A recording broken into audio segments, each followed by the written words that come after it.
Ah, nandito pala kayo. Kailangan po kayo sa akin.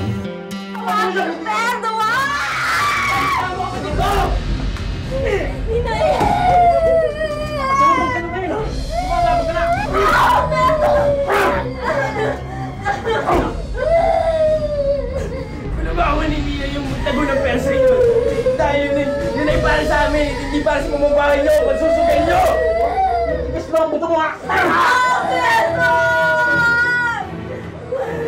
Hoy! Turuan mo ng lisyon itong panganay mo, ha? Buwisit kayo! Malayos na nga ito!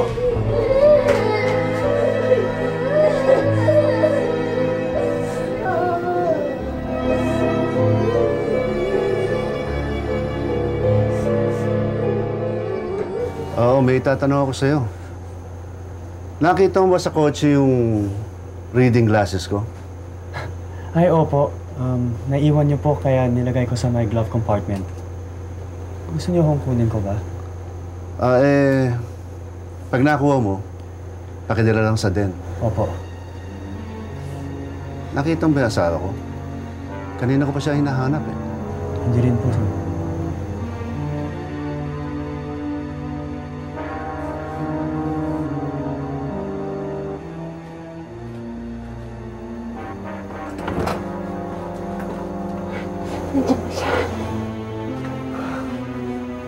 Munti ka na yun.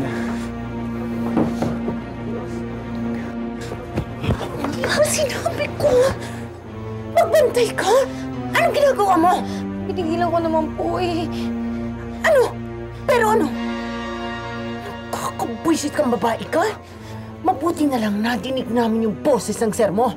Kung hindi, patay ka sa akin. Ikaw itong tandaan mo. Dapat akong parating sinusunod mo sa bahay na ito kesa sa sir mo. Ako ang dapat na pinangingilagan mo. Dahil kung hindi, pagsisisihan mo ang gagawin ko. Oh! Luka-luka!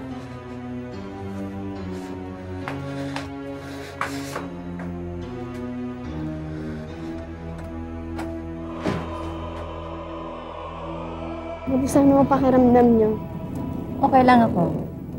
Ikaw, huwag mo naman sabing okay ka lang dahil alam kong hindi. Kaya ko po to, okay lang mo. Dahil ba yan sa boyfriend mong mayaman? Kagalit pa kayo? Minsan-minsan, nagkakaroon ng tampuhan. Hindi mo naman siya mahal, di ba?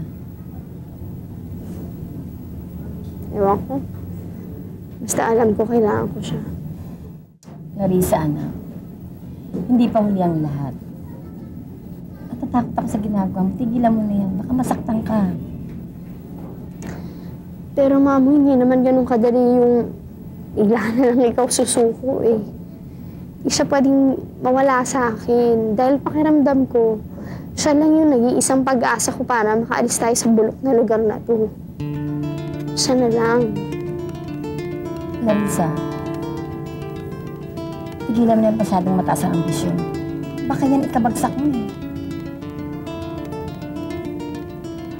Oops! Tanghaling tapat pa, no? Mamayang gabi na lang. Mo sabihin, magkikita tayo mamayang gabi? Saan? Sa motel? Ano ka ba? Ibang lugar naman. Nakakasawa na dun eh. Saan tayo? Basta mamayang gabi, kailangan sumama ka sa akin dahil may pagdadalhan ako sa yung lugar. Sigurado ako, mag-i-enjoy ka dun. Talaga? Mag-enjoy talaga ako, ah. Oo, as in, mag-i-enjoy ka.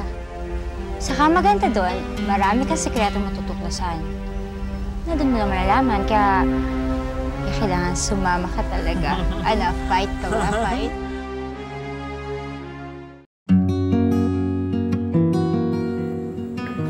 Oh, Catherine. Meron pa ho ba kayong ipag-uutos? Wala na. Salamat, Catherine. Sige ho. Sige.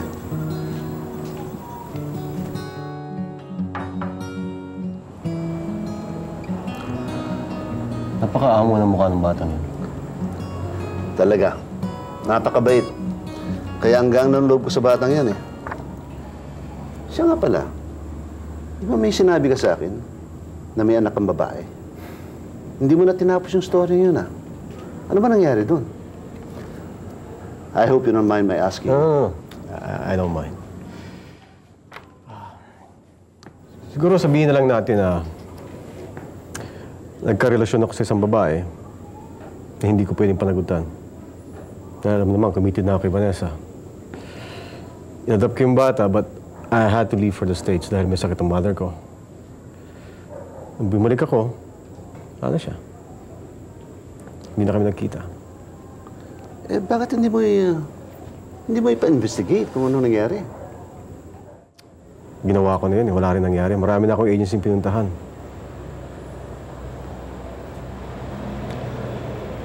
Alam mo, Ferdinand, ang suggestion ko sa'yo, pa-imbestigan natin ulit. There's no harm in trying. Do you know anyone? I'll look for some.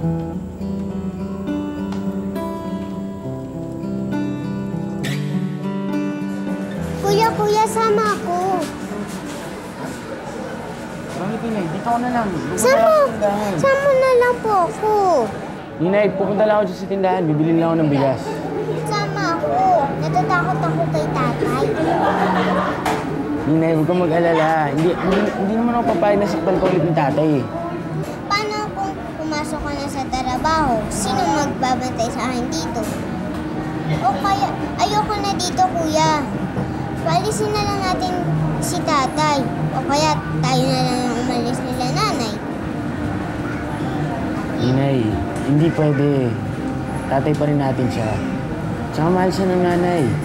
Tayo, mahal din ba tayo ng nanay? Pare, sinasabi ko sa inyo, ibang klase kung bumili ito. Parang yung mga napapanood nyo sa mga porno movies. Na naman to. Pare, professional. Walang biro. Teka. Lalaki yan, ha? Babae! Iba to, pare. Ibang klase ko. Ayun o, yung giling niya, professional talaga. Professional, walang biro. Hi, Mark. Babes, you met my friends, di ba? Yeah. Hi, Raymond. Pare, sandali ha.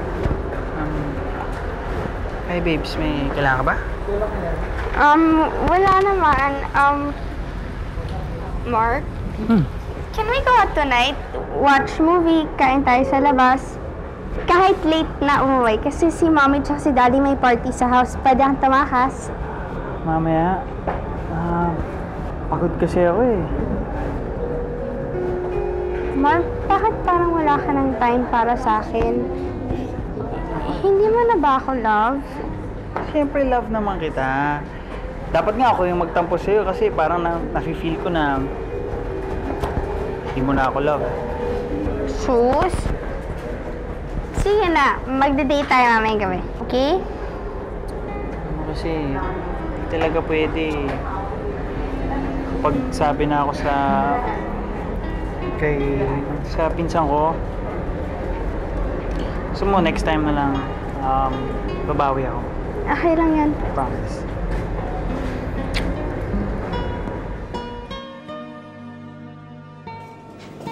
Jepoy?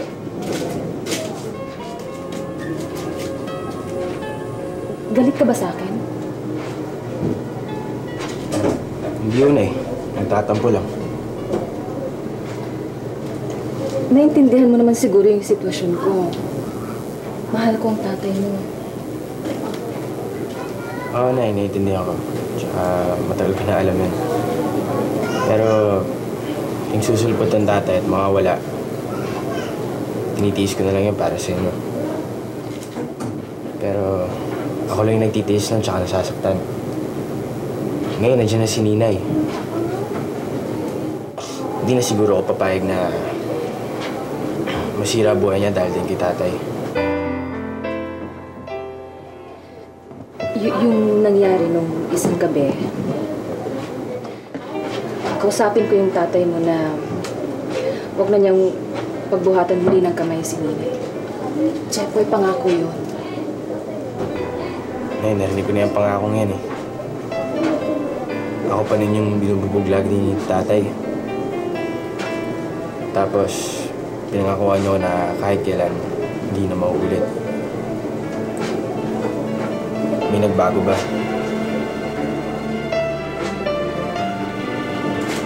Mahal ko kayo, Nay. Pero sana maintindihan niyo na mahal ko rin si Ninay.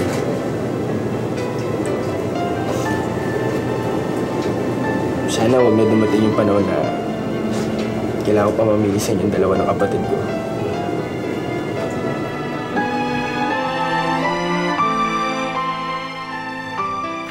Alam mo, Ferdinand, ang suggestion ko sa'yo, pa-imbestiga natin ulit. There's no harm in trying.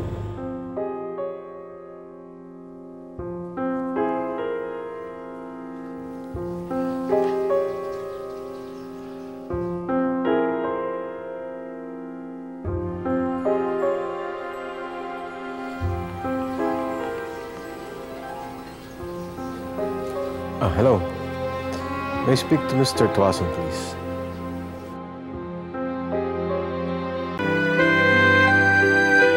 Nakakatawa ang asawa mo.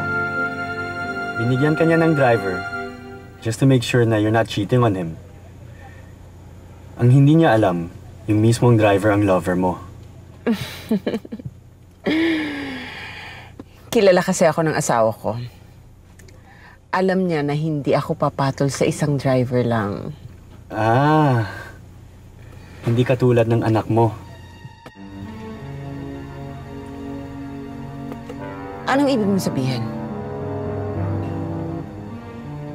Ang sabi sa akin ni Charles, hindi niya raw gusto ang muchacha na yan.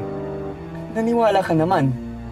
Beatrice, I've seen how he looks at Catherine. In love ang anak mo sa maid niyo. But you can't blame him. Maganda si Catherine. At mabait pa.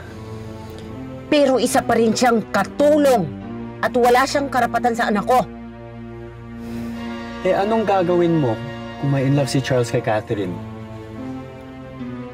Well, over my dead body, mas gugustuhin ko pang makitang patay ang anak ko kesa magkaroon siya ng kaugnayan sa babaeng yan.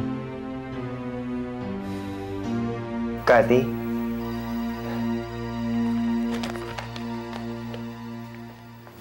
Bakit?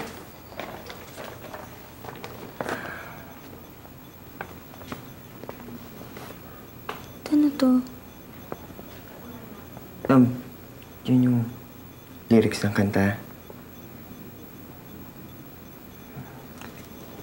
Gusto ko sanang kantahin mo habang tinutugtog ko sa piano. Ha? Sige na.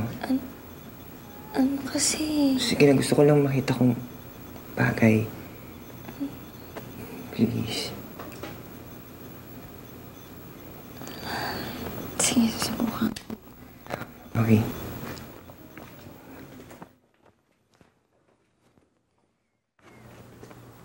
Sabay mo lang ako, ha? Oo, sige.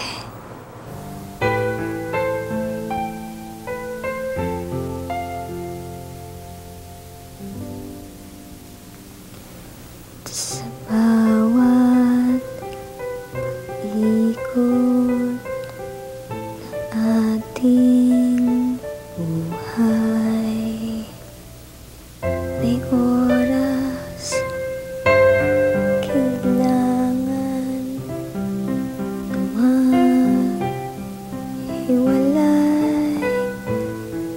Puso'y lumaban man, walang magagawa. Ang ganda.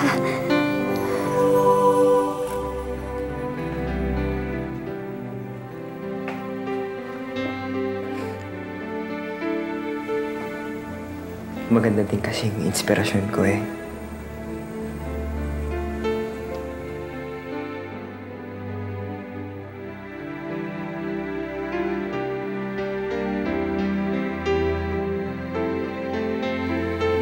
Di ba dati tinatanong mo kung ano pamagat ng katang yan? Ngayon may naisip na ako na babagay na pamagat para sa kantang ginawa ko para sa'yo. Talaga?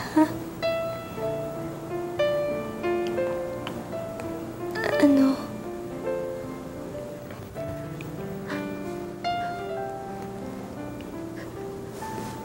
Ikaw lang ang mamahalin.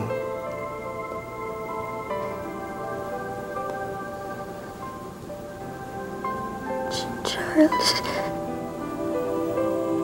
Mahal kita, Catherine.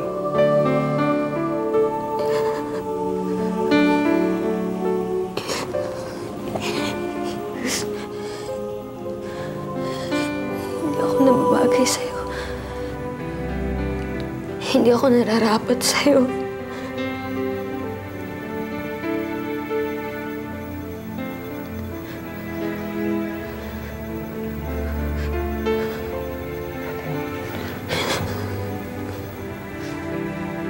Walang ibang nababagay o nararapat sa akin, kundi ikaw.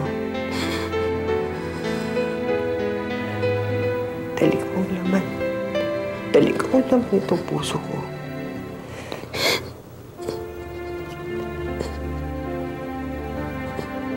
Hi, Clarissa.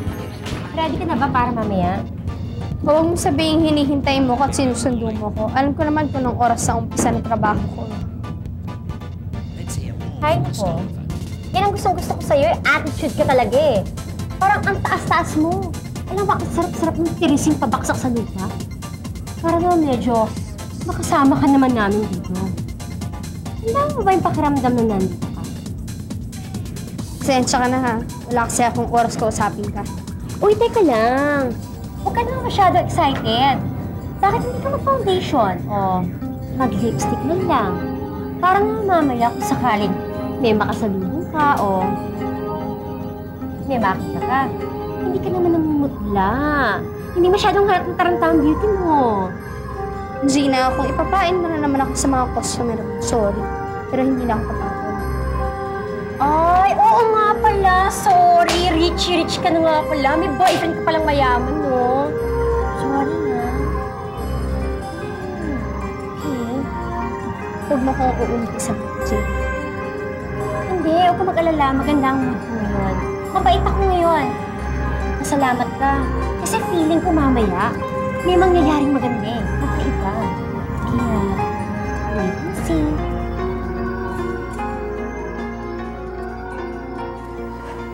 I love you, Catherine. I love you. Pero kung talagang para sa'yo, hindi tayo bagay. Wala na akong magagawa.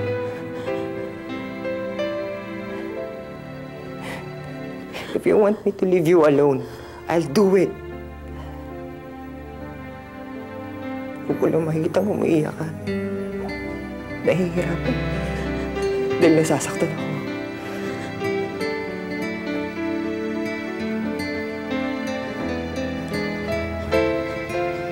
Charles?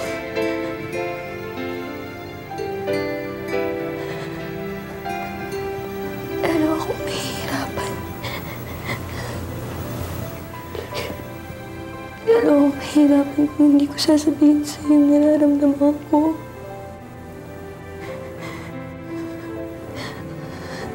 Mahalin kita.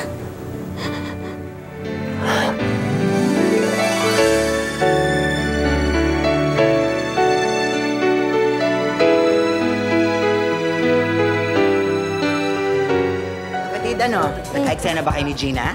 Ewan ko ba't sa bahay ko ano pinagsasabi? Ako, deadmahin mo na lang, ha? Look ka na lang sa sky, gano'n talaga kapag nag-middle age crisis. Palagay ko nga. Hoy, iikot pa ako. Marami pa akong order, ha? Jepoy, beer nga. Chongman eh. Nag-enjoy ka talaga. Ano ba? Ay, ito pala yung lugar. Oo naman. Ano? Okay ba? Okay naman. Ay!